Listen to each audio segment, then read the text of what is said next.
പ്രിയ കൂട്ടുകാരെ, നമ്മൾ ഇന്ന് കേൾക്കാൻ പോകുന്നത് സിനിമാറ്റിക് നോവലായ റാം കെയർ ഓഫ് ആനന്ദിയുടെ 13ാമത്തെ ഭാഗമാണ്.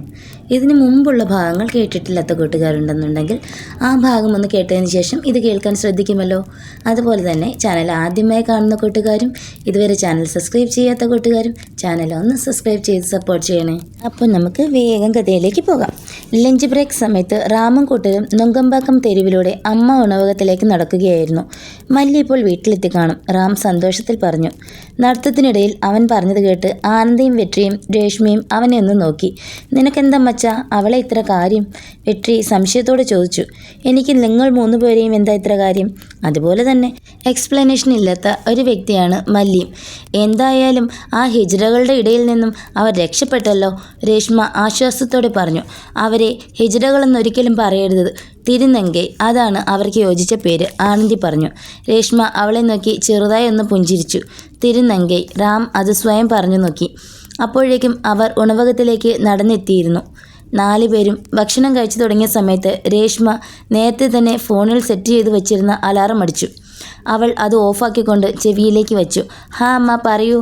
അവളുടെ അമ്മയാണ് കോൾ ചെയ്തതെന്ന് കണ്ടപ്പോൾ വെട്രി പുച്ഛത്തോടെ ഒന്ന് നോക്കിയിട്ട് കഴിപ്പ് തുടർന്നു. സത്യമായിട്ടും വെട്രിയുടെ കൂടെ അല്ല, ഞാൻ ആനന്ദിയുടെ കൂടെയാണ്. വേണമെങ്കിൽ അവളുടെ ഫോണിൽ നിന്നും ഞാൻ അമ്മയെ ഇപ്പോൾ തന്നെ തിരിച്ചു വിളിക്കാം. അത് പറഞ്ഞിട്ട് കോൾ കട്ടാക്കുന്നത് പോലെ കാട്ടിയിട്ട് അവൾ ആനന്ദിയെ ഒന്ന് നോക്കി. ആനന്ദി, നിൻ്റെ ഫോൺ ഒന്ന് തരാമോ?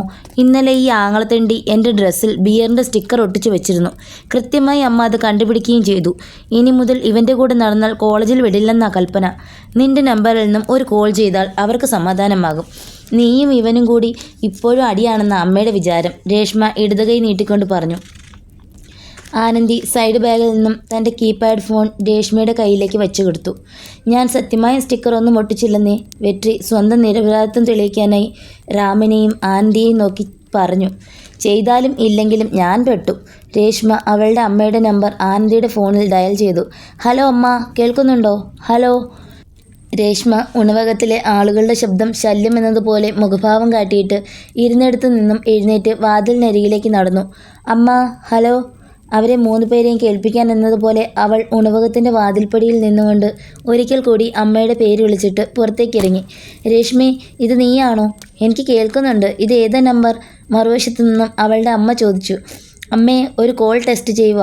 അമ്മ, കോൾ കട്ട് ചെയ്യല്ലേ, 1 മിനിറ്റ്. രേഷ്മ വിരലുകളിൽ പറ്റിയിരുന്ന ആഹാരം നക്കി തുടച്ചുകൊണ്ട് തൻ്റെ പോക്കറ്റിൽ കൈയിട്ടു. അതിൽ പഴയ മറ്റൊരു കീപാഡ് ഫോൺ ഉണ്ടായിരുന്നു. ശേഷം അവൾ വേഗത്തിൽ ആനന്ദിയുടെ ഫോണിൻ്റെ പുറംഭാഗം തുറന്നു. രേഷ്മ പ്രതീക്ഷിച്ചതുപോലെ തന്നെ അതിൽ ഒരു BSNL സിം കാർഡ് ഇരിപ്പുണ്ടായിരുന്നു. രേഷ്മ ഒന്ന് തിരിഞ്ഞു ഉണവകത്തിലേക്ക് നോക്കിയിട്ട് വേഗത്തിൽ അടുത്ത പോക്കറ്റിൽ കിടന്നിരുന്ന തൻ്റെ സ്മാർട്ട് ഫോണിൽ ഗൂഗിൾ സെർച്ച് ബാർ എടുത്തു. എന്നിട്ടതിൽ how can I know my BSNL mobile number എന്ന് സെർച്ച് ചെയ്തു.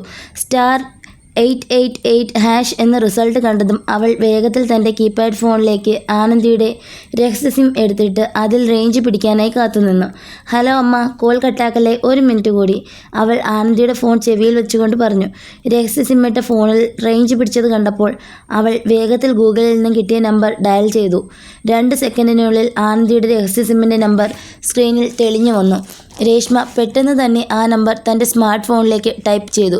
എന്നിട്ട് അതിവേഗത്തിൽ സിം കാർഡ് തൻ്റെ കീപാഡ് ഫോണിൽ നിന്നും ഊരിയെടുത്ത് പഴയതുപോലെ ആനന്ദിയുടെ ഫോണിൻ്റെ പിൻഭാഗത്തേക്ക് തിരികെ വെച്ചു. ഹലോ അമ്മ, ഞാനൊരു ഫ്രണ്ടിൻ്റെ ഫോൺ കേടായതൊന്ന് ടെസ്റ്റ് ചെയ്യുകയായിരുന്നു. അപ്പോൾ ശരി, വെച്ചോളൂ. ഇതിലേക്ക് തിരിച്ചു വിളിക്കാൻ നിൽക്കുകയൊന്നും ചെയ്യണ്ട, കേട്ടല്ലോ. മൂദേവി, നിനക്ക് ടെസ്റ്റ് ചെയ്യാൻ എന്നെ കിട്ടിയുള്ളൂ, വച്ചിട്ട് പോടി. രേഷ്മയുടെ അമ്മ ചീത്തയും പറഞ്ഞിട്ട് കോൾ കട്ടാക്കി. രേഷ്മ എന്തോ വലിയൊരു ദൗത്യം ചെയ്തു തീർത്ത സന്തോഷത്തിൽ ആ നമ്പർ അവളുടെ ഫോണിൽ സിംബ എന്ന പേരിൽ സേവ് ചെയ്തിരുന്ന മറ്റൊരു നമ്പറിലേക്ക് അയച്ചു കൊടുത്തു. ശേഷം തിരികെ ഉണവകത്തിലേക്ക് നടന്നുപോയി. വൈകുന്നേരം ക്ലാസ് കഴിഞ്ഞതും വെട്രിയെയും റാമിനെയും കാത്തു നിൽക്കാതെ രേഷ്മ നേരെ ചെന്നൈ ഇൻ്റർനാഷണൽ എയർപോർട്ടിനരികിലെ കുന്നിൻമുകളിലുള്ള സെൻറ്റ് തോമസ് മൗണ്ട് പള്ളിയിലേക്കാണ് പോയത്. അവിടെ നിന്നാൽ വിമാനങ്ങൾ വന്നിറങ്ങുന്നതും പറന്നുയരുന്നതുമൊക്കെ നല്ലതുപോലെ കാണാമായിരുന്നു. ചെന്നൈയിൽ പല ആളുകളും സായാഹ്നങ്ങളിൽ അവിടെ വന്നിരുന്ന് അസ്തമയം കാണുന്നത് പതിവായിരുന്നു. രേഷ്മ അവിടെ കെട്ടിയിരുന്ന കലിങ്കിലും മറ്റുമായി അസ്തമയം കാണാൻ നിൽക്കുന്നവരുടെ കൂട്ടത്തിൽ പോയി നിന്നു. എന്നിട്ട് ഫോൺ എടുത്ത് സിംബ എന്ന നമ്പറിൽ വിളിച്ചു. 2 ബെല്ലടിച്ചപ്പോൾ മറുവശത്തു നിന്നും കോൾ കട്ടാക്കി. മുൻപൊരിക്കൽ ഒരു കൂട്ടുകാരിയുടെ ആവശ്യത്തിനു വേണ്ടി അവളോടൊപ്പം രേഷ്മ സെൻറ് തോമസ് മൗണ്ടിൽ വന്നിരുന്നു. പക്ഷേ അന്ന് കാര്യങ്ങൾ ഡീൽ ചെയ്തത് മുഴുവൻ അവളായിരുന്നതിനാൽ രേഷ്മയ്ക്ക് അതിനെപ്പറ്റി വലിയ പിടുത്തമുണ്ടായിരുന്നില്ല. ഒടുവിൽ അവൾ ആ പഴയ കൂട്ടുകാരിയുടെ കയ്യിൽ നിന്നും തനിക്ക് ആവശ്യമായ നമ്പർ സംഘടിപ്പിക്കുകയായിരുന്നു. ഹായ്. പിന്നിൽ നിന്നും ആ ശബ്ദം കേട്ട് അവൾ തിരിഞ്ഞു നോക്കി. തിരിഞ്ഞു നോക്കുമ്പോൾ കൂളിംഗ് ഗ്ലാസും തൊപ്പിയും കറുത്ത ജാക്കറ്റുമിട്ട് തീരെ മെലിഞ്ഞ ഒരു ചെറുപ്പക്കാരൻ നിൽക്കുന്നത് കണ്ടു. സിംബ? അവൾ സംശയത്തോടെ ചോദിച്ചു. യെസ്. അവൻ മറുപടി പറഞ്ഞതും അവൾ കയ്യിൽ ചുരുട്ടിപ്പിടിച്ചിരുന്ന 500 രൂപയുടെ 3 നോട്ടുകൾ ആരും കാണാതെ അവൻ്റെ കയ്യിലേക്ക് വേഗത്തിൽ വെച്ചു കൊടുത്തു. അതേ നേരത്ത് 4ആയി മടക്കിയിരുന്ന ഒരു പേപ്പർ അവൻ അവൾക്ക് കൈമാറി. ശേഷം അസ്തമയം കാണാൻ നിന്നവരുടെ കൂട്ടത്തിലേക്ക് പോയി മറിഞ്ഞു. രേഷ്മ വേഗത്തിൽ സ്കൂട്ടർ പാർക്ക് ചെയ്തിരുന്ന സ്ഥലത്തേക്ക് നടന്നുപോയി. അവിടെ എത്തിയതും അവൾ ആ പേപ്പർ തുറന്നു നോക്കി. അതിൽ ആനന്ദിയുടെ രഹസ്യ നമ്പറിലേക്ക് വന്നതും പോയതുമായ 1 മാസത്തെ കോൾ ലിസ്റ്റുകൾ ഉണ്ടായിരുന്നു. രേഷ്മ നോക്കുമ്പോൾ തലേന്ന് രാത്രിയിൽ അവൾ വിളിച്ചതുൾപ്പെടെ ആ സിമ്മിൽ നിന്നും കോളുകൾ അത്രയും പോയിരിക്കുന്നത് 2 നമ്പറുകളിലേക്ക് മാത്രമായിരുന്നു. പകൽ സമയത്ത് വിളിച്ചിട്ടുള്ള കോളുകൾ മുഴുവൻ പോയിരിക്കുന്നത് ഒരു നമ്പറിലേക്കും അർദ്ധരാത്രി കഴിഞ്ഞ സമയത്ത് വിളിച്ചിട്ടുള്ള കോളുകൾ മുഴുവൻ മറ്റൊരു നമ്പറിലേക്കുമായിരുന്നു. ഒന്നുകൂടി പരിശോധിച്ചപ്പോൾ അർദ്ധരാത്രിയിൽ ആനന്ദ് വിളിക്കാറുള്ള ആ ഫോൺ നമ്പർ വിദേശ നമ്പറാണെന്ന് രേഷ്മയ്ക്ക് പിടികിട്ടി. അവൾ തൻ്റെ ഫോണെടുത്ത് ട്രൂ കോളർ ആപ്ലിക്കേഷൻ ഓണാക്കിയിട്ട് ആനന്ദ് വിളിക്കാറുള്ള ആ നമ്പറുകൾ തിരഞ്ഞു നോക്കി. കൂട്ടത്തിലുള്ള ഇന്ത്യൻ നമ്പറിൽ സുധ അക്ക എന്ന പേര് കാണിച്ചപ്പോൾ അത് പലരും വിളിക്കാറുള്ള ഓൾ ഫോൺ നമ്പറായി അവൾക്ക് തോന്നി. വിദേശ നമ്പർ തിരഞ്ഞപ്പോൾ റിസൾട്ട് ഒന്നും കാണിച്ചതുമില്ല. ആനന്ദിയുടെ കാര്യത്തിൽ എന്തൊക്കെയോ പൊരുത്തക്കേടുകൾ പോലെ അവൾക്ക് തോന്നി. അധിക നേരം പള്ളിയുടെ പരിസരത്ത് നിന്ന് തിരിയാതെ രേഷ്മ തൻ്റെ വീട്ടിലേക്ക് മടങ്ങിപ്പോയി. വീട്ടിലേക്ക് എത്തിയതും റൂമിൽ കയറി ലോക്ക് ചെയ്ത് അവൾ ഫോണെടുത്ത് വെട്രിയെ വിളിച്ചു. വെട്രി, നീ എവിടെയാ? ഞാൻ കോയമ്പേട് നിൽക്കുക. എന്താടി? നാളെ കോളേജിൽ നീ ലീവാക്കണം. നമുക്കൊന്ന് വാണിയമ്പാടി വരെ പോകണം. എന്താടി നിനക്ക് വാണിയമ്പാടിയിൽ കാര്യം? അല്ല, അത് ആനന്ദിയുടെ നാടല്ലേ? അതെ, അവളുടെ നാടാണ്. നമുക്ക് അവിടെ വരെ പോകേണ്ട കാര്യമുണ്ട്. പിന്നെ പോകുന്നത് തൽക്കാലം നമ്മൾ മാത്രം അറിഞ്ഞാൽ മതി. റാമിനോടും പറയണ്ട. ഞാൻ ട്രെയിൻ ടൈം നോക്കിയിട്ട് മെസ്സേജ് ചെയ്യാം. രേഷ്മയുടെ ഉദ്ദേശം എന്താണെന്ന് എത്ര ചിന്തിച്ചിട്ടും വെട്രിക്ക് പിടികിട്ടിയില്ല. അയ്യപ്പൻ താങ്കലിലെ ഫ്ലാറ്റിൽ റാം മല്ലിയെ വിളിക്കണോ വേണ്ടയോ എന്ന ആശങ്കയിൽ ഫോണുമായി കിരണിനൊപ്പം ബാൽക്കണിയിലിരിക്കുകയായിരുന്നു. പുള്ളിക്കാരി വീട്ടിൽ ചെന്നതല്ലേ ഉള്ളൂ. അണ്ണൻ്റെ ഫോൺ നമ്പർ കയ്യിലുള്ള സ്ഥിതിക്ക് സന്ദർഭം കിട്ടുമ്പോൾ ഇങ്ങോട്ടേക്ക് വിളിക്കുമായിരിക്കും, കിരൺ പറഞ്ഞു. റാമിനും അത് ശരിയാണെന്ന് തോന്നി. ബിനീഷ് വന്ന് വിളിച്ചപ്പോൾ ഇരുവരും ഭക്ഷണം കഴിക്കുവാനായി അകത്തേക്ക് പോയി. അങ്ങനെ അന്നത്തെ ദിവസവും കടന്നുപോയി. പിറ്റേന്ന് പ്ലാറ്റ്ഫോം നമ്പർ 2 പടികളിറങ്ങി ചെല്ലുമ്പോൾ റാം കാണുന്നത് താൻ ഇരിക്കാറുള്ള സിമൻറ്റ് ബെഞ്ചിൽ ട്രാക്കിലേക്ക് നോക്കിയിരിക്കുന്ന മല്ലിയെയാണ്. അവളെ കണ്ടതും അവൻ അവിടേക്ക് ഓടിച്ചെന്നു. അവൻ അരികിലെത്തിയിട്ടും അവൾ ട്രാക്കിലേക്ക് നോക്കിയിരിക്കുന്നത് കണ്ടപ്പോൾ അവൻ എന്തോ പന്തികേട് തോന്നി. മല്ലി, അവൻ അവളുടെ തോളത്ത് കൈവച്ചുകൊണ്ട് വിളിച്ചു. പെയ്യാൻ കാത്തുനിന്നതുപോലെ അവളുടെ കണ്ണുകൾ അവനെ കണ്ടതും പെയ്തു തുടങ്ങി. അവൻ്റെ അരയിൽ ചുറ്റിപ്പിടിച്ചുകൊണ്ട് അവൾ ഏങ്ങലടിച്ചു കരഞ്ഞു. എന്താ മല്ലി പ്രശ്നം? നീ ഇങ്ങനെ കരഞ്ഞാൽ ആളുകളൊക്കെ മറ്റു വല്ലതും കരുതും. നീ കാര്യം പറഞ്ഞിട്ട് കരയി. ചുറ്റുപാടുമുള്ള ആളുകളെ ഒന്ന് നോക്കിയ ശേഷം മല്ലിയുടെ മുഖം ബലമായി പിടിച്ചുയർത്തിക്കൊണ്ട് റാം ചോദിച്ചു. മല്ലി ഏങ്ങലടിച്ചുകൊണ്ട് താൻ വീട്ടിൽ പോയപ്പോഴുണ്ടായ ഓരോ കാര്യങ്ങളും അവനോട് വിവരിച്ചു പറഞ്ഞു. എല്ലാം കേട്ട് കഴിഞ്ഞപ്പോൾ റാമിന് എന്തു പറഞ്ഞ് അവളെ ആശ്വസിപ്പിക്കണമെന്ന് പിടുത്തമുണ്ടായില്ല. ജീവിതത്തിൽ ഞാൻ ഇതുവരെ ഒരു ബൈക്കിൻ്റെ പിന്നിൽ കയറിയിട്ടില്ല റാം. ഒരുപാട് കൊതി തോന്നാറുണ്ട് ആളുകൾ ഇങ്ങനെ ചേർന്നിരുന്ന് പോകുന്നതൊക്കെ കാണുമ്പോൾ. ഞാൻ ഒരു ബൈക്ക് വാങ്ങിയപ്പോൾ ഒരുപാട് ആഗ്രഹിച്ചു. കൊതി തീരും വരെ അനിയനുമൊത്ത് അതിൽ കയറി ചുറ്റി നടക്കാമെന്നൊക്കെ. എൻ്റെ കൺമുന്നിലാണ് അവൻ ആ ബൈക്ക് അടിച്ച് നശിപ്പിച്ചത്. അവൻ തകർത്തത് ആ ബൈക്കല്ല റാം. എൻ്റെ വാക്കുകൾ മുഴുമിപ്പിക്കാൻ സാധിക്കാതെ മല്ലി തൻ്റെ നെഞ്ചിൽ തൊട്ട് കാണിച്ചു. പതിവായി പോകാറുള്ള ട്രെയിൻ എത്തിയെങ്കിലും റാം കയറിയില്ല. ഞാനിന്ന് കോളേജിൽ പോകുന്നില്ല, റാം പറഞ്ഞു. പ്രതീക്ഷകളും മനസ്സും തകർന്ന ഒരാളെപ്പോലെ അവൾ നിലത്തേക്ക് നോക്കിയിരുന്നു. ട്രെയിൻ കടന്നു പോയതും റാം എന്തോ ചിന്തിച്ചെടുത്തതുപോലെ മല്ലിയെ നോക്കി. ഞാൻ 1 മണിക്കൂറിൽ തിരിച്ചെത്താം. എങ്ങും പോകല്ലേ. ഞാൻ എൻ്റെ ബാഗ് ഇവിടെ വയ്ക്കുന്നുണ്ട്. അവൻ അവളുടെ കൈവെള്ളയിൽ ഒന്ന് അമർത്തിക്കൊണ്ട് ബാഗ് ബെഞ്ചിലേക്ക് ഊരിവെച്ച ശേഷം പറഞ്ഞു.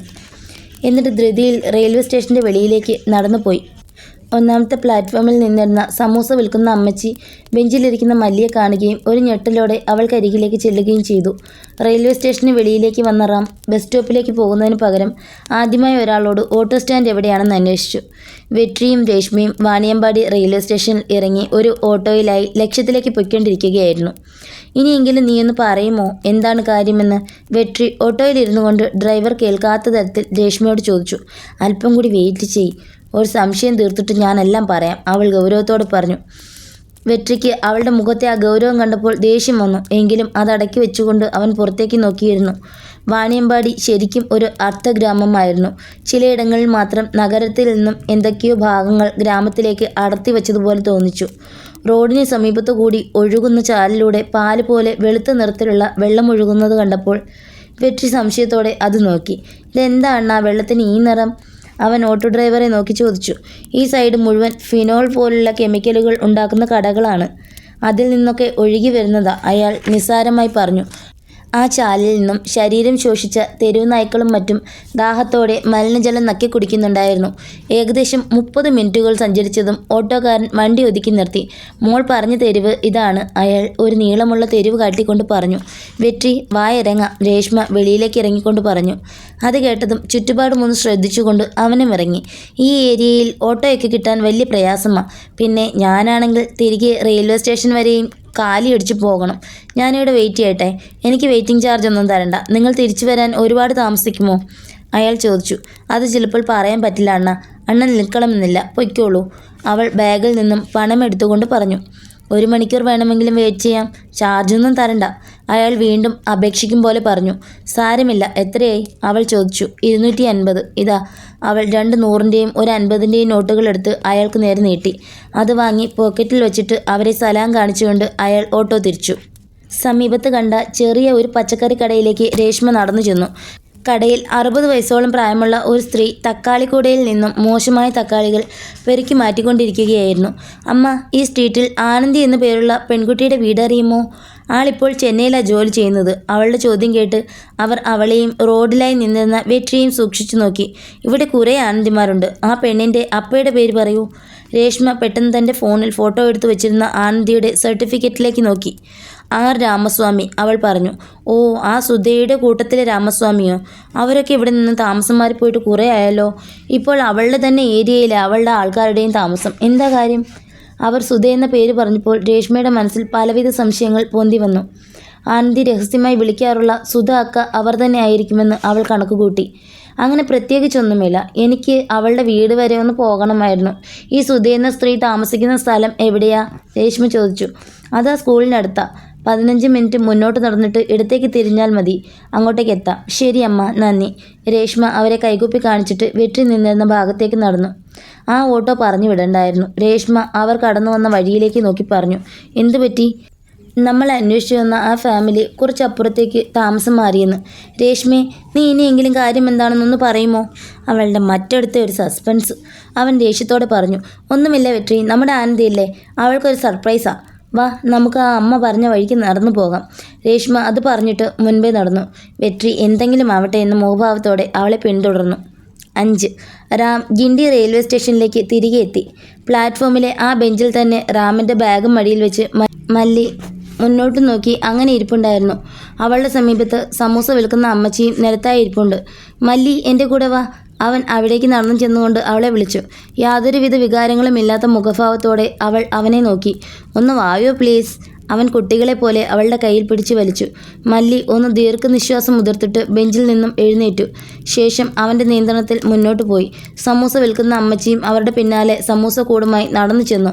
മേൽപ്പാലം കയറി ഇറങ്ങി റെയിൽവേ സ്റ്റേഷനിൻ്റെ മുന്നിലെ റോഡിലേക്ക് കടക്കുന്ന ഭാഗം എത്തിയപ്പോൾ റാം അവളെ ഒരു ഭാഗത്തേക്ക് കൈ ചൂണ്ടിക്കാണിച്ചു. അവൾ നോക്കുമ്പോൾ അവിടെ ഫുട്പാത്തിലായി ഒരു കറുത്ത ക്ലാസിക് ബുള്ളറ്റ് ബൈക്ക് ഇരിക്കുന്നത് കണ്ടു. നീ ഇതുവരെ ആരുടെ കൂടെയും ബൈക്കിൽ കയറിയിട്ടില്ലല്ലോ. എങ്കിൽ ആ ക്രെഡിറ്റ് എനിക്ക് വേണം. നീ എൻ്റെ കൂടെ ആയിരിക്കണം ജീവിതത്തിൽ ആദ്യമായി ബൈക്കിൽ കയറേണ്ടത്. അവൻ അവളുടെ കയ്യിലായി മുറുകെ പിടിച്ചുകൊണ്ട് പറഞ്ഞു. സമൂസ വിൽക്കുന്ന അമ്മച്ചി ചിരിച്ചുകൊണ്ട് അവരെ ഇരുവരെയും നോക്കി. ചെല്ലടി, അവൻ വിളിക്കുന്നതല്ലേ. മടിച്ചു നിന്ന മല്ലിക്കിട്ട് ഒരു തട്ട് കൊടുത്തിട്ട് അമ്മച്ചി പറഞ്ഞു. മല്ലി അവരെ ഒന്ന് നോക്കിയിട്ട് റാമിനെ നോക്കി. അവൻ്റെ കണ്ണുകൾ തന്നോടുള്ള കരുതൽ അവൾ തിരിച്ചറിഞ്ഞു. നീ എനിക്ക് ആരാണ് റാം? എന്തിനാ എനിക്ക് വേണ്ടി നീ നിൻ്റെ വിലപ്പെട്ട സമയവും കാശുമൊക്കെ ഇങ്ങനെ കളയുന്നത്? അവളുടെ കണ്ണുകൾ വീണ്ടും നിറയുന്നത് കണ്ടപ്പോൾ റാം അവളെയും പിടിച്ചു വലിച്ചുകൊണ്ട് ബൈക്കിനരികിലേക്ക് പോയി. തീവ്രമായ പൊട്ടലോടെ ബിനീഷിൻ്റെ ആ ബുള്ളറ്റ് സ്റ്റാർട്ട് ചെയ്യപ്പെട്ടു.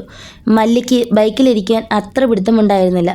എങ്കിലും കണ്ടുള്ള പരിചയത്തിന്മേൽ അവൾ റാമിൻ്റെ തോളിൽ അമർത്തി പിടിച്ചുകൊണ്ട് ബൈക്കിൻ്റെ പിന്നിലേക്ക് കയറി. ഇരുന്നോ? അവൻ ചോദിച്ചു. അവൾ മൂളി. മല്ലിക്ക് ബൈക്കിലിരിക്കാൻ അത്ര വശമില്ലെന്ന് മനസ്സിലാക്കിയപ്പോൾ റാം അവളുടെ വലത് കൈ എടുത്ത് അവൻ്റെ നെഞ്ചിലേക്ക് വച്ചു. ഭയപ്പെടണ്ട, എന്നെ മുറുകെ പിടിച്ചോ. അവൻ ബൈക്ക് മുന്നോട്ടെടുത്തു. അവരിരുവരും പോകുന്നത് സമൂസ വിൽക്കുന്ന അമ്മച്ചി സന്തോഷത്തോടെ നോക്കി നിന്നു. റോഡിലൂടെ റാമിൻ്റെ നെഞ്ചിൽ മുറുകെ പിടിച്ച് ബൈക്കിൽ പോകുമ്പോൾ മല്ലി ഒപ്പം പോകുന്ന വണ്ടികളിലേക്കൊക്കെ നോക്കി. ആ നിമിഷത്തിൽ സന്തോഷമാണോ സങ്കടമാണോ തനിക്ക് തോന്നുന്നതെന്ന് മല്ലിക്ക് തിരിച്ചറിയാൻ സാധിച്ചില്ല. അവളുടെ നെഞ്ചിൽ അപ്പോഴും തൻ്റെ അനുജൻ തന്നെ ചവിട്ടിയ വേദന ശാരീരികമായും മാനസികമായും ഇടയ്ക്കിടെ അനുഭവപ്പെട്ടുകൊണ്ടിരുന്നു. റാം മല്ലിയെയും കൂട്ടി നേരെ പോയത് തൻ്റെ കോളേജിലേക്കായിരുന്നു. മല്ലിയുമായി റിസപ്ഷനിലേക്കുള്ള പടികൾ കയറി വരുന്ന റാമിനെ കണ്ടതും ആനന്ദി സംശയത്തോടെ നോക്കി. എനിക്ക് ശ്രീനിവാസ് സാറിനെ ഒന്ന് അത്യാവശ്യമായിട്ട് കാണണം. അന്ന് നമ്മൾ പറഞ്ഞ കാര്യമല്ലേ, അത് സംസാരിക്കാനാ. കൂടെ നീയും ഒരു സപ്പോർട്ടിന് വരണം. ഒറ്റ ശ്വാസത്തിൽ റാം പറഞ്ഞ കാര്യങ്ങൾ കേട്ടതും ആനന്ദി കസേരയിൽ നിന്നും എഴുന്നേറ്റു. എന്നിട്ട് മല്ലിയെ റിസപ്ഷനിലെ കസേരയിലിരുത്തി റാമിനെയും കൂട്ടി ശ്രീനിവാസ് സാറിൻ്റെ റൂമിലേക്ക് പോയി. മല്ലിക്ക് കാര്യമൊന്നും പിടികിട്ടിയില്ലെങ്കിലും ആനന്ദിയുടെ നിർദ്ദേശപ്രകാരം അവൾ റിസപ്ഷനിൽ തന്നെ ഇരുന്നു. ഏകദേശം 20 മിനിറ്റുകൾ കഴിഞ്ഞതും ആനന്ദിയും റാമും കൂടി പുറത്തേക്കിറങ്ങി വന്ന് മല്ലിയെ ഒന്ന് നോക്കി. കാര്യം എന്താണെന്ന് മനസ്സിലാവാതെ അവൾ സാവധാനത്തിൽ നടന്ന് റിസപ്ഷൻ ടേബിളിനരികിലേക്ക് ചെന്നു. ആനന്ദി ടേബിളിലെ ഡ്രോയിൽ നിന്നും ഒരു ചെറിയ പാക്കറ്റ് എടുത്ത് മല്ലിയുടെ നേർക്ക് നീട്ടി. മല്ലി അവരെ ഇരുവരെയും ആകാംക്ഷയോടെ ഉറ്റുനോക്കിയ ശേഷം ആ പാക്കറ്റ് തുറന്നു നോക്കി. ഒരു ജോഡി ചിലങ്കകളായിരുന്നു അത്. ഡാൻസ് അക്കാദമിയിൽ അടുത്ത തിങ്കളാഴ്ച മുതൽ പുതിയ ബാച്ച് ആരംഭിക്കുകയാണ്. ചിലങ്കയില്ലാതെ നിന്നെ ക്ലാസ്സിൽ കയറ്റില്ല മല്ലി, ആനന്ദി ചിരിച്ചുകൊണ്ട് പറഞ്ഞു. ആനന്ദത്താൽ വിറയ്ക്കുന്ന മല്ലിയുടെ കൈകളിലിരുന്ന് ആ ചിലങ്കകൾ ശബ്ദമുതിർത്തു. 6. വാണിയമ്പാടിയിൽ പൂട്ടിക്കിടക്കുന്ന ഒരു വീടിൻ്റെ മുന്നിൽ വെട്രിയും രേഷ്മയും പരസ്പരം നോക്കി നിന്നു. Vidyananda higher secondary school, Vaniyambadi. Reshma തൻ്റെ മുന്നിലെ ഗേറ്റിലെ ആർച്ചിൽ എഴുതിയിരിക്കുന്നത് വായിച്ചു. ആനന്ദിയുടെ വീട്ടിൽ ആരുമില്ലെന്ന് കണ്ടതും രേഷ്മ വെട്രിയെയും കൂട്ടി അവർ കടന്നു വന്ന വഴിയിൽ കണ്ട സ്കൂളിലേക്ക് പോയി. ആനന്ദിയുടെ സർട്ടിഫിക്കറ്റിൽ ആ സ്കൂളിൻ്റെ പേരായിരുന്നു ഉണ്ടായിരുന്നത്. പ്യൂണിനോട് പ്രിൻസിപ്പളിനെ കാണാൻ വന്നതാണെന്ന് പറഞ്ഞപ്പോൾ 5 നിമിഷം കാത്തിരിക്കുവാൻ അയാൾ അവരോട് പറഞ്ഞു. രേഷ്മേ, നീ എന്തിനുള്ള പുറപ്പാടാണെന്ന് എനിക്ക് മനസ്സിലാകുന്നില്ല. എന്തായാലും നല്ല ഉദ്ദേശമാണെന്ന് തോന്നുന്നില്ല. ആനന്ദി ഇതൊക്കെ അറിഞ്ഞാൽ എന്താകും സ്ഥിതി? വെട്രി ഓഫീസ് റൂമിൻ്റെ മുന്നിലെ സ്റ്റീൽ കസേരയിൽ ഇരുന്നു കൊണ്ട് പറഞ്ഞു. നീ എന്തിനാണ് ആനന്ദി എങ്ങനെ പേടിക്കുന്നത്? നമുക്കൊരു സംശയം തോന്നി, അത് തീർക്കാൻ നമ്മൾ അവളുടെ നാട്ടിൽ വന്നു, അത്ര തന്നെ. എടി, അവളെപ്പറ്റി എന്തെങ്കിലും സംശയമുണ്ടെങ്കിൽ അത് അവളോട് ചോദിച്ചാൽ പോരെ? എന്നെയോ നിന്നെയോ ബാധിക്കുന്ന എന്തെങ്കിലും കാര്യം അവൾ ചെയ്യുന്നുണ്ടോ? ഇല്ലല്ലോ. പിന്നെ എന്തിനാണ് ഈ CID കളിക്കുന്നത്? എൻ്റെ വെട്രി, എൻ്റെ സംശയം ചിലപ്പോൾ ശരിയായിരിക്കാം, അല്ലെങ്കിൽ തെറ്റായിരിക്കാം. എന്തായാലും നമ്മൾ ഇവിടെ വരെ വന്നില്ലേ, അല്പസമയം കൂടി നീ ഒന്ന് പ്രശ്നമുണ്ടാക്കാതെ ഇരിക്കുക പ്ലീസ്. രേഷ്മ അവനെ കൈകൂപ്പി കാണിച്ചു. പ്യൂൺ അവരെ അകത്തേക്ക് വിളിച്ചു. വെട്രിയോട് താൻ എല്ലാം ഡീൽ ചെയ്തോളാം എന്ന രീതിയിൽ രേഷ്മ ആംഗ്യം കാണിച്ചതിന് ശേഷം അകത്തേക്ക് കയറി ചെന്നു. എയർ കണ്ടീഷൻ ചെയ്ത ആ വലിയ മുറിയിലെ ടേബിളിൽ ഒരു ബോർഡിൽ ഡോക്ടർ കനകതിലകം പെരുമാൾ MA PhD എന്ന് എഴുതിയിരുന്നു. മുറിയിൽ തന്നെ അവർക്ക് ഒരു സ്വകാര്യ പുസ്തകശേഖരവും ഉണ്ടായിരുന്നു. വെട്രിയും രേഷ്മയും കണ്ടതും അവർ വായിച്ചുകൊണ്ടിരുന്ന തമിഴ് നോവലിസ്റ്റ് രമണിചന്ദ്രൻ്റെ ആസൈ ആസൈ ആസൈ എന്ന പുസ്തകം താഴേക്ക് മടക്കി വെച്ചു. നര കയറി തുടങ്ങിയ മധ്യവയസ്കയായ പ്രിൻസിപ്പാൾ കനകതിലകം പെരുമാളിനെ നോക്കി രേഷ്മ നന്നായി ഒന്ന് പുഞ്ചിരിച്ചു. വണക്കം മാഡം. വണക്കം, ഇരിക്കൂ. അവർ കസേരകളിലേക്ക് ചൂണ്ടിക്കാട്ടി. വെട്രിയും രേഷ്മയും കസേരകൾ സ്ഥാനം പിടിച്ചു. പറയൂ കുഞ്ഞുങ്ങളെ, നിങ്ങൾക്ക് എന്താണ് വേണ്ടത്? അവർ പുഞ്ചിരിച്ചുകൊണ്ട് ചോദിച്ചു. മാഡം, ഈ സ്കൂളിൽ 2010-2012 +2 ബയോളജി സയൻസ് ബാച്ചിൽ പഠിച്ച ആനന്ദി രാമസ്വാമി എന്ന പെൺകുട്ടിയുടെ ക്ലാസ് ടീച്ചർ ഒന്ന് കാണാൻ സാധിക്കുമോ? അവളുടെ ചോദ്യം കേട്ട് പ്രിൻസിപ്പൽ ഒന്ന് നെറ്റിച്ചുളിച്ചു. നിങ്ങളപ്പോൾ ഇവിടെയല്ലേ പഠിച്ചത്? അല്ല മാഡം, ഞങ്ങൾ ഈ പറഞ്ഞ പെൺകുട്ടിയെപ്പറ്റി അറിയാൻ വേണ്ടി ചെന്നൈയിൽ നിന്നും വരികയാണ്. കനകതിലകം ചോദ്യഭാവത്തോടെ കണ്ണടയൊരു ടേബിളിലേക്ക് വെച്ചു. ഒരു ചെറിയ സംശയം ഇല്ലാതാക്കുക, അത്രമാത്രം. ആ പെൺകുട്ടിയുടെ വീട്ടിൽ ചെന്നപ്പോൾ അത് പൂട്ടിക്കിടക്കുകയായിരുന്നു. പിന്നെ അവളെ അറിയുന്നവരെപ്പറ്റി ആലോചിച്ചപ്പോൾ അവൾ പഠിച്ച സ്കൂളിൽ വരുന്നതാണ് നല്ലതെന്ന് തോന്നി. +2-ൽ 98% മാർക്ക് വാങ്ങിയ ആളായതുകൊണ്ട് അവളുടെ ക്ലാസ് ടീച്ചർക്ക് അവളെപ്പറ്റി എന്തെങ്കിലുമൊക്കെ അറിവ് കാണുമല്ലോ. പ്രിൻസിപ്പൾ ഒരു നിമിഷം മൗനമായി എന്തോ ആലോചിക്കുന്നത് പോലെ തോന്നി. ഒരു സ്വിച്ചിൽ വിരലമർത്തി. ആ സമയത്ത് പ്യൂൺ ഓടി വന്നു. ചിന്ന, ഒന്ന് നമ്മുടെ ബോട്ടൺ ടീച്ചറെ കൂട്ടിക്കൊണ്ടുവരൂ. അമൃത ടീച്ചറാണോ? അല്ലാതെ നമുക്ക് വേറെ ബോട്ടൺ ടീച്ചറുണ്ടോ ചിന്ന? ഇവൻ ഇങ്ങനെയാണ്, എന്ത് പറഞ്ഞാലും തിരിച്ച് എന്തെങ്കിലും ചോദ്യം ചോദിക്കും. പ്യൂണിൽ നിന്നും അവരിലേക്ക് തിരിഞ്ഞുകൊണ്ട് പ്രിൻസിപ്പൾ പറഞ്ഞു. 40 വയസ്സോളം തോന്നിച്ച വെളുത്ത് ഉയരം കുറഞ്ഞ ഒരു സ്ത്രീയായിരുന്നു അമൃത ടീച്ചർ. ടീച്ചർ എന്നെ അന്വേഷിച്ചോ? Yes teacher. ഇവർ ചെന്നൈയിൽ നിന്നും ടീച്ചർ പഠിപ്പിച്ച ഒരു കുട്ടിയെക്കുറിച്ച് അറിയാൻ വേണ്ടി വന്നതാണ്. ഇതാണ് 10 വർഷത്തോളമായി ഈ സ്കൂളിലെ ബയോളജി ബാച്ചിൻ്റെ ക്ലാസ് ടീച്ചർ. നിങ്ങൾക്ക് അറിയുവാനുള്ള കാര്യങ്ങൾ ചോദിച്ചോളൂ. രേഷ്മയെ നോക്കി പ്രിൻസിപ്പൽ പറഞ്ഞു. അവരുടെ അനുമതി കിട്ടിയതും രേഷ്മ അമൃത ടീച്ചറിലേക്ക് തിരിഞ്ഞു. ടീച്ചർ, ആനന്ദി രാമസ്വാമി എന്ന പെൺകുട്ടിയെ പഠിപ്പിച്ചത് ഓർക്കുന്നുണ്ടോ? 2012 പാസ് ഔട്ട് ആയതാണ്. 98% മാർക്കൊക്കെ ഉണ്ടായിരുന്നു. രേഷ്മ അത് പറഞ്ഞതും അവരുടെ നെറ്റിയിലുണ്ടായിരുന്ന സംശയത്തിൻ്റെ വരകൾ മാറി സന്തോഷമായി. ഓർക്കുന്നുണ്ടോ എന്നോ? അവളുടെ മുഖം ഇപ്പോഴും എൻ്റെ മനസ്സിൽ അതുപോലെ തന്നെയുണ്ട്. അന്നത്തെ ബാച്ചിൽ ഏറ്റവും ഉയർന്ന മാർക്ക് ആനന്ദിക്കായിരുന്നു. അതുമാത്രമല്ല, സ്കൂളിലെ എല്ലാവിധ ആക്ടിവിറ്റീസിലും അവൾ തന്നെയായിരുന്നു മുന്നിൽ. ഞാൻ ഇതുവരെ പഠിപ്പിച്ചവരിൽ എനിക്ക് ഏറ്റവും ഇഷ്ടപ്പെട്ട കൂട്ടത്തിൽ ഒരാളായിരുന്നു ആനന്ദി. അവർ അത് പറഞ്ഞപ്പോൾ വെട്രി നിനക്ക് സമാധാനമായോ എന്ന ഭാവത്തിൽ രേഷ്മയെ നോക്കി. ഈ ആനന്ദിയെ പേഴ്സണലി ടീച്ചർക്ക് അറിയാമായിരുന്നോ? I mean വീട്ടുകാരെയൊക്കെ. വീട്ടിൽ എന്തെങ്കിലും പ്രശ്നങ്ങളുള്ളതായോ പണത്തിന് ആവശ്യമുള്ളതായോ ആനന്ദി എപ്പോഴെങ്കിലും ടീച്ചറോട് പറഞ്ഞിട്ടുണ്ടോ? അവളുടെ ആദ്യ ചോദ്യത്തിന് മുന്നിൽ ടീച്ചർ ഒന്ന് നെറ്റിച്ചുളിച്ചു. പഠിക്കുന്ന കാലത്ത് അങ്ങനെ വീട്ടിൽ പ്രശ്നമുണ്ടായിരുന്നതായിട്ടൊന്നും എന്നോട് പറഞ്ഞിട്ടില്ല. പക്ഷേ ഇപ്പോൾ അവളുടെ അമ്മയുടെ കാര്യം വളരെ കഷ്ടത്തിലാണ്. ആനന്ദി ആ ആക്സിഡൻറ്റിൽ മരിച്ചതിന് ശേഷം പിന്നീട് അവളുടെ മുഖത്ത് ഒരു തവണ പോലും ഞാൻ ചിരി കണ്ടിട്ടില്ല. എന്ത്? വെട്രിയും രേഷ്മയും ഒരുപോലെ ഞെട്ടി. ഓ, ആ മരിച്ചുപോയ കുട്ടിയാണോ? പ്രിൻസിപ്പൽ ഓർത്തെടുത്തതുപോലെ അമൃത ടീച്ചറോട് ചോദിച്ചു. രേഷ്മ തൻ്റെ ഞെട്ടൽ ഒന്നടക്കി വേഗത്തിൽ ഫോണിലെ ആനന്ദിയുടെ സർട്ടിഫിക്കറ്റിലെ ഫോട്ടോ സൂം ചെയ്ത് അമൃത ടീച്ചറെ കാണിച്ചു കൊടുത്തു. ഈ ആളിനെക്കുറിച്ച് തന്നെയാണോ ടീച്ചർ പറയുന്നത്? ഇതാരാ? അവർ സംശയത്തിൽ തിരിച്ചു ചോദിച്ചു. ഇതാണ് ഞങ്ങൾ ചോദിച്ച ആനന്ദി. രേഷ്മ മറുപടി പറഞ്ഞു. ഞാൻ പറഞ്ഞ ആനന്ദി ഇതല്ല. പക്ഷേ ആനന്ദി രാമസ്വാമി എന്ന പേരിൽ ആ ബാച്ചിൽ അവൾ മാത്രമായിരുന്നല്ലോ ഉണ്ടായിരുന്നത്. അമൃത ടീച്ചർ ആകെ ആശയക്കുഴപ്പത്തിലായി. പ്രിൻസിപ്പാൾ കനകതിലകത്തിനും ആകെ സംശയമായി. ഒരു കാര്യം ചെയ്യൂ, നിങ്ങളുടെ കയ്യിലുള്ള സർട്ടിഫിക്കറ്റിലെ രജിസ്റ്റർ നമ്പർ ഒന്ന് പറയൂ. സ്കൂളിൽ നിന്നും ഇഷ്യൂ ചെയ്യുന്ന സർട്ടിഫിക്കറ്റുകളുടെ കോപ്പികൾ കമ്പ്യൂട്ടറിലുണ്ടാകും. പ്രിൻസിപ്പൽ കനകതിലകം സ്ലീപ്പ് മോഡിലിട്ടിരുന്ന ഡെസ്ക്ടോപ്പ് കമ്പ്യൂട്ടറിൻ്റെ മൗസിൽ 2 വട്ടം ക്ലിക്ക് ചെയ്തുകൊണ്ട് പറഞ്ഞു. രേഷ്മ ഫോണിൽ നോക്കി അവർക്ക് കൃത്യമായി രജിസ്റ്റർ നമ്പർ പറഞ്ഞു കൊടുത്തു. അവർ ആ നമ്പർ വളരെയധികം സൂക്ഷ്മതയോടെ ടൈപ്പ് ചെയ്തു. ജിജ്ഞാസയോടെ അമൃത ടീച്ചർ കമ്പ്യൂട്ടർ സ്ക്രീനിലേക്ക് ഉറ്റുനോക്കി. ആകാംക്ഷ മൂലം വെട്രിയും രേഷ്മയും കസേരയിൽ നിന്നും എഴുന്നേറ്റ് ടേബിളിൻ്റെ മറുവശത്തേക്ക് നടന്നു ചെന്നു. പ്രിൻസിപ്പൽ കനകതിലകം ടൈപ്പ് ചെയ്ത രജിസ്റ്റർ നമ്പറിൻ്റെ സെർച്ച് റിസൾട്ടായി ഒരു സർട്ടിഫിക്കറ്റ് വന്നു. അതിൽ ഡബിൾ ക്ലിക്ക് ചെയ്തതും ആ സർട്ടിഫിക്കറ്റ് അവർക്ക് കാണാൻ പറ്റുന്ന വലുപ്പത്തിലായി. രജിസ്റ്റർ നമ്പർ ഉൾപ്പെടെ ആനന്ദിയുടെ പേരും അതേ വിവരങ്ങളുമുള്ള മറ്റൊരു ആനന്ദിയെ കണ്ടപ്പോൾ വെട്രിയുടെയും രേഷ്മയുടെയും വായ തുറന്നുപോയി. കടവുളെ, മരിച്ചുപോയ ഒരാളുടെ പേരിൽ വ്യാജ സർട്ടിഫിക്കറ്റ് ഉണ്ടാക്കുകയോ? അതും ഞാൻ പ്രിൻസിപ്പളായിരിക്കുന്ന എൻ്റെ സ്കൂളിൻ്റെ പേരിൽ.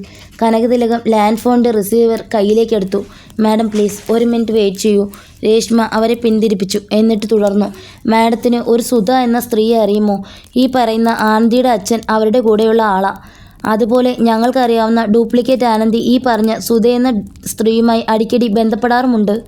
രേഷ്മ അത് പറഞ്ഞതും പ്രിൻസിപ്പൽ കനകതിലകം അമൃത ടീച്ചറോട് ക്ലാസ്സിലേക്ക് പൊയ്ക്കൊള്ളാൻ പറഞ്ഞു. അമൃത ടീച്ചർ രേഷ്മയും വെട്രിയും ഒന്ന് നോക്കിയിട്ട് മുറിയിൽ നിന്നും പുറത്തേക്ക് പോയി. അവർ പോയതും കനകതിലകം അവരുടെ നേരേക്ക് തിരിഞ്ഞു. നിങ്ങൾ ഒരു കാര്യം ചെയ്യാമോ? ഒന്ന് പുറത്ത് കാത്തിരിക്കാമോ? എനിക്ക് ഈ കാര്യം വേണ്ടപ്പെട്ടവരെ അറിയിക്കണം. പേടിക്കേണ്ട, നിങ്ങൾക്ക് ഒരു പ്രശ്നവും ഉണ്ടാകില്ല, അവർ പറഞ്ഞു. അല്ല മാഡം, ഈ സുധ എന്ന സ്ത്രീയും തീർച്ചയായും ഇതിൽ ഉൾപ്പെട്ടിട്ടുണ്ട്. പിന്നെ യഥാർത്ഥ ആനന്ദിയുടേത് നോർമൽ ഡെത്ത് അല്ലെങ്കിൽ അതും അന്വേഷിക്കേണ്ട ഗൗരവമേറിയ ഒരു കേസാണ്. എന്തായാലും ഇതൊന്നും നമ്മൾ മാത്രം അന്വേഷിക്കേണ്ട കാര്യങ്ങളല്ല. ദയവായി ഒന്ന് പുറത്തിറങ്ങി വെയിറ്റ് ചെയ്യൂ, അവർ വീണ്ടും പറഞ്ഞു. വെട്രി കസേരയിൽ നിന്നും എഴുന്നേറ്റ് രേഷ്മയെ നോക്കി. അവളും ഒരു നിമിഷം എന്തോ ആലോചിച്ചതിന് ശേഷം വെട്രിക്കൊപ്പം വെളിയിലേക്ക് നടന്നു. ഓഫീസിന് മുന്നിലെ കസേരയിലേക്ക് അവർ തിരികെ വന്നിരുന്നതും അമൃത ടീച്ചർ അവരെ തൊട്ടടുത്ത കെട്ടിടത്തിലെ വരാന്തയിൽ നിന്നും അങ്ങോട്ടേക്ക് ചെല്ലാൻ കൈവീശി കാണിച്ചു. ആദ്യം ഒന്ന് സംശയിച്ചെങ്കിലും അവരിരുവരും മുഖത്ത് ഒരു പുഞ്ചിരിയുമായി ഓഫീസിൻ്റെ സമീപമുള്ള കെട്ടിടത്തിൻ്റെ വരാന്തയ്ക്കരികിലേക്ക് സാവധാനത്തിൽ നടന്നു ചെന്നു. നിങ്ങൾ ആരാണ്, എന്താണ് എന്നൊന്നും എനിക്കറിയില്ല. പക്ഷേ നിങ്ങൾക്ക് എത്ര വേഗത്തിൽ ഓടാമോ അത്രയും വേഗത്തിൽ ഇവിടെ നിന്നും ഓടി രക്ഷപ്പെടൂ. നിങ്ങൾ ചോദിച്ച സുധ എന്ന ഈ സ്ത്രീ പ്രിൻസിപ്പാൾ കനകതിലകത്തിൻ്റെ അനുജത്തിയാണ്. മരിച്ചുപോയ ആനന്ദിയുടെ അമ്മ സുധയുടെ വീട്ടിലെ ജോലിക്കാരിയാണ്. അവരുടെ ഭർത്താവും സുധയുടെ ആശ്രിതനാണ്. ഈ സ്കൂളും ഗ്രാമവും ഒന്നും നിങ്ങൾക്ക് പറ്റിയതല്ല. വേഗം പോകൂ, ഇല്ലെങ്കിൽ ആ സുധയുടെ ആളുകൾ നിങ്ങളെ വെറുതെ വിടില്ല. അമൃത ടീച്ചറുടെ വാക്കുകൾ ഒരു ഇടുത്തി പോലെയാണ് അവരുടെ കാതുകളിൽ വന്ന് പതിച്ചത്. ഞങ്ങളിനി എന്ത് ചെയ്യും ടീച്ചറെ? രേഷ്മ കാര്യങ്ങൾ കയ്യിൽ നിന്നും പോയതുപോലെ ചോദിച്ചു. സുധ അപകടകാരിയാണ്. ഇവിടെ നിൽക്കല്ലേ, വേഗം രക്ഷപ്പെടൂ. അമൃത ടീച്ചർ വേഗത്തിൽ നടന്നുപോയി. വെട്രി രേഷ്മയുടെ കയ്യിൽ കയറി പിടിച്ചു. രേഷ്മയെ, ഇനി ഒന്നും നോക്കാനില്ല. എങ്ങനെയെങ്കിലും നമുക്ക് ഈ നശിച്ച നാട്ടിൽ നിന്നും രക്ഷപ്പെടണം. ഓട്. വെട്രി അവളെയും കൂട്ടി മുന്നിലേക്ക് കുതിച്ചു. സ്കൂൾ ഗ്രൗണ്ട് താണ്ടി ഗേറ്റ് കടന്ന് ആ തെരുവിലേക്ക് ഓടുന്നതിനിടയിൽ പിന്നിൽ നിന്നും പ്യൂൺ ചിന്നയുടെ ഓ എന്ന വിളി അവർ കേട്ടു. റോഡിലൂടെ പോയാൽ നമ്മളെ പെട്ടെന്ന് കണ്ടുപിടിക്കും. ഏതെങ്കിലും ഇടവഴി കയറാം. വെട്രി സ്കൂളിന് മുന്നിലെ തെരുവിലൂടെ ഓടുന്നതിനിടയിൽ അത് പറഞ്ഞതും അല്പം അകലെ നിന്നും ഒരു ജീപ്പിൻ്റെ ഇരമ്പൽ കേട്ടതും ഒരുമിച്ചായിരുന്നു. അവരിരുവരും വേഗത്തിൽ സമീപത്ത് കണ്ട ഒരു വീടിൻ്റെ ഗേറ്റിനുള്ളിലേക്ക് മറഞ്ഞു നിന്നു. ജീപ്പിൻ്റെ ഇരമ്പൽ അടുത്ത് വന്നിട്ട് ആ വീടിൻ്റെ മുന്നിൽ റോഡിലായി നിന്നു. എന്ത്, അവർ പോയെന്നോ? എങ്ങോട്ട്? ജീപ്പിൽ നിന്നും കനമുള്ള ഒരു സ്ത്രീ ശബ്ദം കേട്ട് വെട്രിയും രേഷ്മയും ചെറുതായി റോഡിലേക്ക് എത്തി നോക്കി. പാട്ടിയുടെ വീട്ടിൽ ആനന്ദിയുടെ അമ്മയായി ഇടയ്ക്കിടെ വരാറുള്ള സ്ത്രീ ഫോൺ ചെയ്തുകൊണ്ട് ജീപ്പിന് മുന്നിലിരിക്കുന്നത് കണ്ടപ്പോൾ അവരിരുവരും ഞെട്ടിപ്പോയി. പ്യൂൺ ചിന്ന അവരുടെ വണ്ടിയുടെ അരികിലേക്ക് ഓടിക്കിരിച്ചു വന്നു. സുധാക്ക, അവർ ഈ വഴിക്കാ ഓടിപ്പോയത്, അയാൾ മുന്നിലേക്ക് കൈ ചൂണ്ടിക്കൊണ്ട് പറഞ്ഞു. അവർ ഒരു കാരണവശാലും വിടരുത്. സാമി, വണ്ടി തിരിക്ക്. ഡ്രൈവർ സാമി ജീപ്പ് തിരിക്കുവാനായി ആ വീടിൻ്റെ ഗേറ്റിനുള്ളിലേക്ക് വണ്ടി ഓടിച്ചു കയറ്റി. മതിൽക്കെട്ടിനുള്ളിൽ മറഞ്ഞിരുന്ന രേഷ്മയും വെട്രിയും അങ്ങനെ ഒരു നീക്കം പ്രതീക്ഷിച്ചിരുന്നില്ല. മതിലിനോട് ചേർന്ന് നിന്നിരുന്ന അവരെ ഇരുവരെയും ജീപ്പിലിരുന്ന സുധയടക്കം ജീപ്പിൻ്റെ പിന്നിലിരുന്ന സുധയുടെ ആളുകളും കണ്ടു. 2. ലഞ്ച് ബ്രേക്ക് സമയത്ത് കോളേജിൽ നിന്നും നുങ്കമ്പാക്കം തെരുവിലെ അമ്മ ഉണവകത്തിലേക്ക് നടക്കുകയായിരുന്നു ആനന്ദി.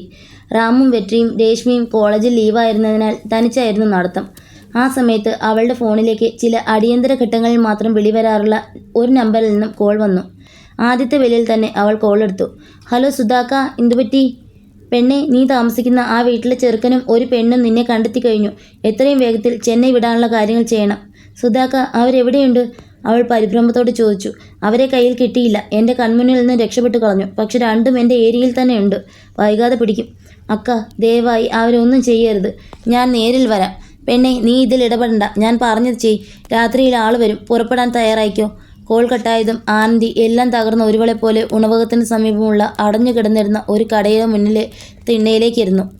3. സുധയുടെയും കൂട്ടരുടെയും കയ്യിൽ നിന്നും തലനാരിഴയ്ക്ക് രക്ഷപ്പെട്ട വെട്രിയും രേഷ്മയും ആ ഭാഗത്തുള്ള വീടുകൾക്ക് നടുവിലൂടെയുള്ള ഒരു ചെറിയ ഇടവഴിയിലൂടെ നിർത്താതെ ഓടുകയായിരുന്നു. രേഷ്മയെ, വേഗത്തിലോട്, നമ്മളെ അവരുടെ കയ്യിൽ കിട്ടിയാൽ തീർന്നു, വെട്രി ഓടുന്നതിനിടയിൽ വിളിച്ചു പറഞ്ഞു. വഴിയിൽ നിന്നിരുന്ന ചില സ്ത്രീകളും മറ്റും അവരിരുവരും ഓടുന്നത് കണ്ട് സംശയത്തോടെ നോക്കി. സുധയുടെ ആളുകളും അവരുടെ തൊട്ടു പിന്നാലെ ഉണ്ടായിരുന്നു. അറിയാത്ത വഴികളിലൂടെ ഓടുന്നതിനിടയിൽ രേഷ്മയും വെട്രിയും ആരൊക്കെയോ തട്ടിയിടുകയും നിലത്തേക്ക് വീഴാതെ ഒരുവിധം ബാലൻസ് ചെയ്ത് വീണ്ടും മുന്നിലേക്ക് കുതിക്കുകയും ചെയ്തു. ആ വഴിയുടെ അവസാന ഭാഗത്ത് സുധയുടെ ജീപ്പ് അവർക്കായി കാത്തു കിടപ്പുണ്ടായിരുന്നു. വെട്രി, ചിലപ്പോൾ ഈ വഴിയുടെ അവസാനം അവരുണ്ടാകും. നമ്മളെക്കാൾ ഈ നാട്ടിലെ വഴികൾ അവർക്കല്ലേ നിശ്ചയം. രേഷ്മ ഒരു നിമിഷം ഓട്ടം അവസാനിപ്പിച്ചുകൊണ്ട് പറഞ്ഞു. അത് കേട്ടതും വെട്രി വലതുഭാഗത്ത് കണ്ട വീടിനുള്ളിലേക്ക് അവളെയും വലിച്ചുകൊണ്ട് ഓടി. വീടിനുള്ളിൽ TV കണ്ടുകൊണ്ടിരുന്ന ഒരു സ്ത്രീ ചാടി എഴുന്നേറ്റു. അവിടെ നിന്ന് അവർ ആ വീടിനരികിലുള്ള മറ്റൊരു വീട്ടിലേക്ക് ഓടിക്കയറി. ശേഷം ആ വീടിൻ്റെ പിന്നിലെ മതിൽക്കെട്ട് ചാടിക്കടന്ന് മറ്റൊരു വഴിയിലേക്ക് പോയി. ആ വഴി ചെന്ന് അവസാനിച്ചത് അവർ ആദ്യം വഴിതിരക്കിയ സ്ത്രീയുടെ കടയുടെ മുന്നിലായിരുന്നു. ഓടിക്കെതിച്ച് വരുന്ന അവരെ കണ്ടതും കടയിലെ സ്ത്രീ സംശയത്തോടെ ഇരുവരെയും ഉറ്റുനോക്കി. വെട്രി വീണ്ടും രേഷ്മയുടെ കയ്യും പിടിച്ചുകൊണ്ട് മുന്നിലേക്ക് ഓടി. എനിക്ക് പറ്റുന്നില്ല വെട്രി, നെഞ്ചു പൊട്ടാൻ പോകുന്ന പോലെ, രേഷ്മ കിതച്ചുകൊണ്ട് പറഞ്ഞു. ഇതിനൊക്കെ ഇറങ്ങിത്തിരിക്കുമ്പോൾ ഇങ്ങനെയൊക്കെ ഉണ്ടാകുമെന്ന് ഓർക്കണമായിരുന്നു.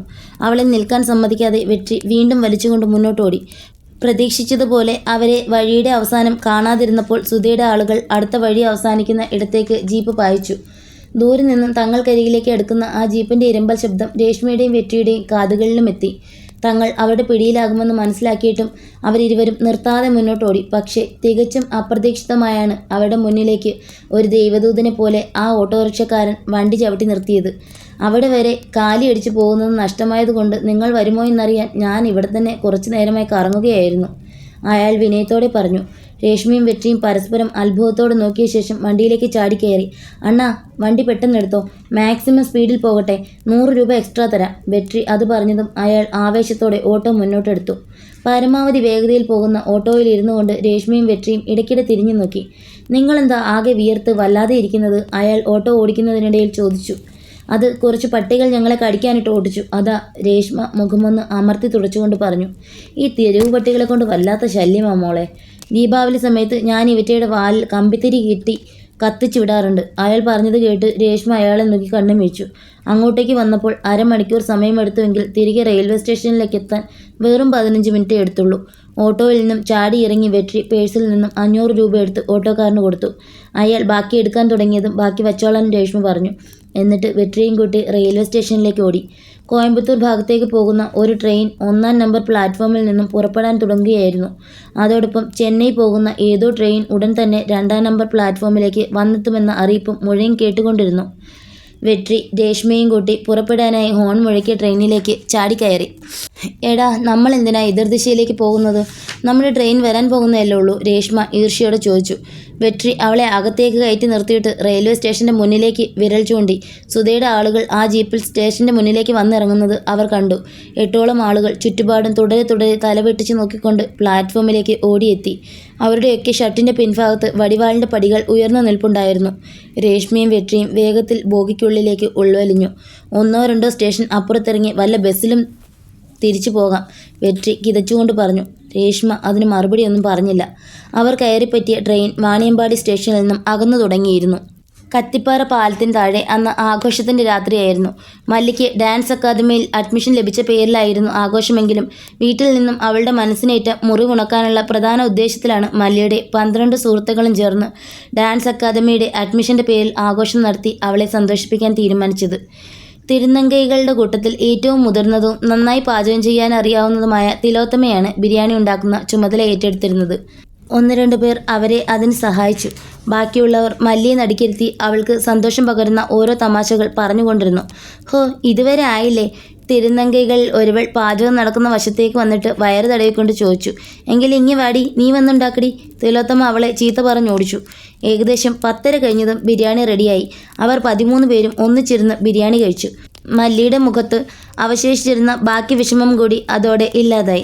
ഒടുവിൽ ഭക്ഷണമെല്ലാം കഴിഞ്ഞപ്പോൾ അവർ 12 പേർക്കും മല്ലിയുടെ നൃത്തം കാണണമെന്നായി നിർബന്ധം. ഒടുവിൽ മല്ലി അതിന് സമ്മതിച്ചു. അക്കാദമിയിൽ നിന്നും കൊടുത്ത പുത്തൻ ചിലങ്കകളിൽ ഒന്ന് തൊട്ട് വന്നിച്ച ശേഷം അവളത് കാലിലണിഞ്ഞു. ശേഷം സാരത്തുമ്പ് ഇടുപ്പിലേക്ക് കുത്തിവെച്ചിട്ട് ഒരു പഴയ പാട്ട് പാടിക്കൊണ്ട് അവൾ ചുവട് വച്ചു. അവളുടെ കൂട്ടുകാരികൾ ചേർന്ന് കൈയടിച്ചുകൊണ്ട് അവളെ പ്രോത്സാഹിപ്പിച്ചു. ഒരുപാട് നാളുകൾക്ക് ശേഷമായിരുന്നു മല്ലി നൃത്തം ചെയ്യുന്നത്. ചിലങ്കയുടെ ശബ്ദം അവളുടെ കാതുകൾക്ക് കുളിർമയേകി. ഇനി മുതൽ അവ തൻ്റെ ജീവിതത്തിൻ്റെ ഭാഗമാണല്ലോ എന്നോർത്തപ്പോൾ അവൾക്ക് സന്തോഷം ഇരട്ടിച്ചു. മല്ലിയുടെ കൂട്ടുകാരികൾക്കും അവളുടെ മുഖം തെളിഞ്ഞു കണ്ടപ്പോൾ തങ്ങളുടെ പദ്ധതി വിജയിച്ചതിൻ്റെ ആശ്വാസമായിരുന്നു. പക്ഷേ തികച്ചും യാദൃശ്ചികമായാണ് പട്രോളിങ്ങിനിറങ്ങിയ പോലീസ് ജീപ്പ് അവർക്ക് സമീപം വന്നു നിന്നത്. ജീപ്പ് കണ്ടതും നൃത്തം അവസാനിപ്പിച്ച് മല്ലി സാരിയുടെ തുമ്പ് പഴയപടിയാക്കി അവിടെ തന്നെ നിന്നു. ഡി മല്ലി, വന്ന് കയറടി. ഡ്രൈവർക്കൊപ്പം വരുന്ന ഗിണ്ടി ഏരിയ SI ഫാറൂഖ് വണ്ടിയിലിരുന്നു കൊണ്ട് വിളിച്ചു. അവൾ നിസ്സഹായ അവസ്ഥയിൽ തൻ്റെ കൂട്ടുകാരെ ഒന്ന് നോക്കി. അവരെല്ലാവരും എന്തു ചെയ്യണമെന്നറിയാതെ മല്ലിയെയും SI ഫാറൂഖിനെയും ഉറ്റുനോക്കി. ഇരുന്നിടത്ത് തന്നെ തുടർന്നു. സാർ, ഇന്ന് ഞാൻ വരട്ടെ? അവൾക്ക് തീരെ സുഖമില്ല. തിരുനങ്കൈകൾക്കിടയിൽ നിന്നും തിലോത്തമ എഴുന്നേറ്റുകൊണ്ട് ചോദിച്ചു. അത് കേട്ടതും ഫാറൂഖ് വെളിയിലേക്ക് ഇറങ്ങി വന്നു. മല്ലി വരാൻ പറഞ്ഞാൽ മല്ലി വരണം. സുഖമൊക്കെ ഞാൻ കൊടുത്തോളാം. അല്ലേലും അതവൾക്ക് അറിയാവുന്ന കാര്യമാണല്ലോ. വന്ന് വണ്ടിയിൽ കയറടി. അയാൾ പോക്കറ്റിൽ നിന്നും സിഗരറ്റ് പാക്കറ്റ് എടുത്ത് അതിൽ നിന്നും ഒരു സിഗരറ്റിന് തീ കൊളുത്തിക്കൊണ്ട് ശബ്ദിച്ചു. അത് കേട്ടതും മല്ലി കാലിൽ നിന്നും ചിലങ്കകൾ അഴിക്കുവാൻ വേണ്ടി കുനിഞ്ഞു. അതവിടെ കിടക്കട്ടെന്നേ, ഇടയ്ക്ക് ബോറടിച്ചാൽ എനിക്ക് തട്ടിക്കളിക്കാമല്ലോ. അയാൾ മല്ലിയെ നോക്കി ഒരു വഷളൻ ചിരി ചിരിച്ചിട്ട് ഉമിനീരിറക്കി. മല്ലി മുഖത്ത് ഒരു ഭാവഭേദവുമില്ലാതെ തൻ്റെ കൂട്ടുകാരികളെയൊക്കെ ഒന്നുകൂടി നോക്കിയിട്ട് ജീപ്പിനരികിലേക്ക് നടന്നുപോയി. SIയെ കടന്നു പോകുമ്പോൾ അയാൾ അവളുടെ പിൻഭാഗത്ത് ഒന്നമർത്തി.